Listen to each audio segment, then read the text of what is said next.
Yan ang problema ninyo, kaya minura ko kayo.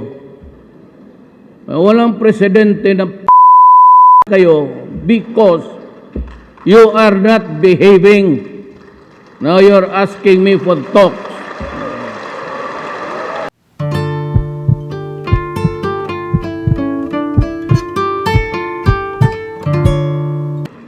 Ito pa, sabi ko sa mga sundalo, yung mga human rights na you're flying everywhere, anywhere yung utak ninyo. I said, take no prisoners, which is kill them. Which is correct. But you don't listen to my speech. This media, lalo na itong mga EBS, kunin lang yung kill them.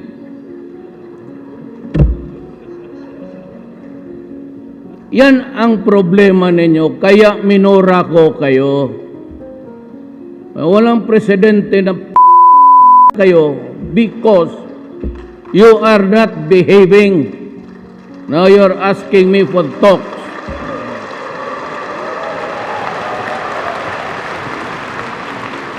When you publish in the newspaper or quote us in media, itong mga reporters would only quote, kill them.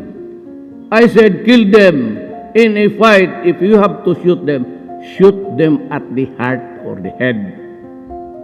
Sabi ko, why?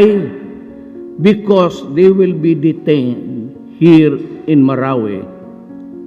Wala tayong prisuhan.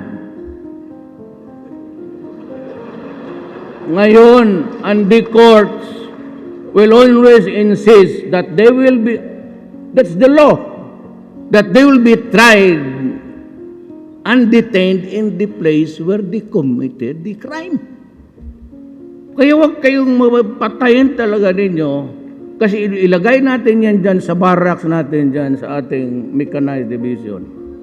Pag iskapo niyan, dalhin yung kanyo natin, ipaputok pa sa atin.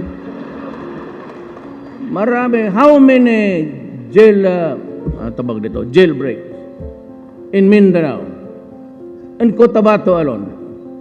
6. Cotabato City 4.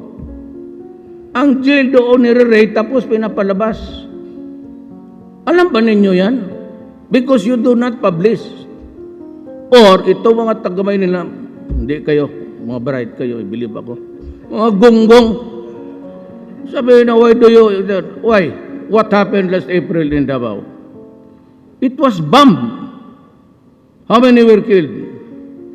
27. Few years ago, the church was bombed twice. How many died? 59. The airport, just as the people were coming out of the departure arrival, it was bombed. How many died? 32. In the wharf, three nuns were lining up there. I have to scoop the brain of the nun to put it in a can because the face was shattered. Zamboanga. And you say that the violation is only in Marawi. Turpi. Talaga kayo nagboto. Mag-usap tayo ngayon. Dalhin po kayo doon sa mga biyuda. Kailan lang yun?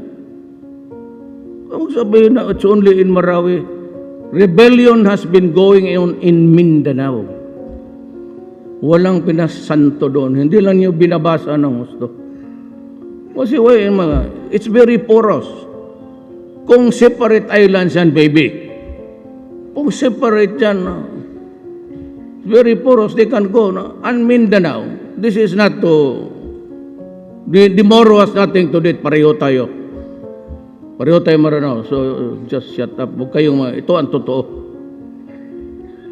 Maraming Muslim sa Mindanao, lahat ng, sa Abra mayroon. In this fight, why do you think the Moro would side? Kung patayan, they will side with government? Kung ako ngayon, kung nakatira ako, hindi kami umalis ng dinalang nanay ko sa labas. I'll be resident of Marawi. what do you think will be my sentiment? Solo, Davao, puro Muslim ang clubs yan. There are clubs. Parang baryo-baryo. Pag nagsentimento ang putukan, magputok yan sabay-sabay. Another thing I'll talk it about in the conference.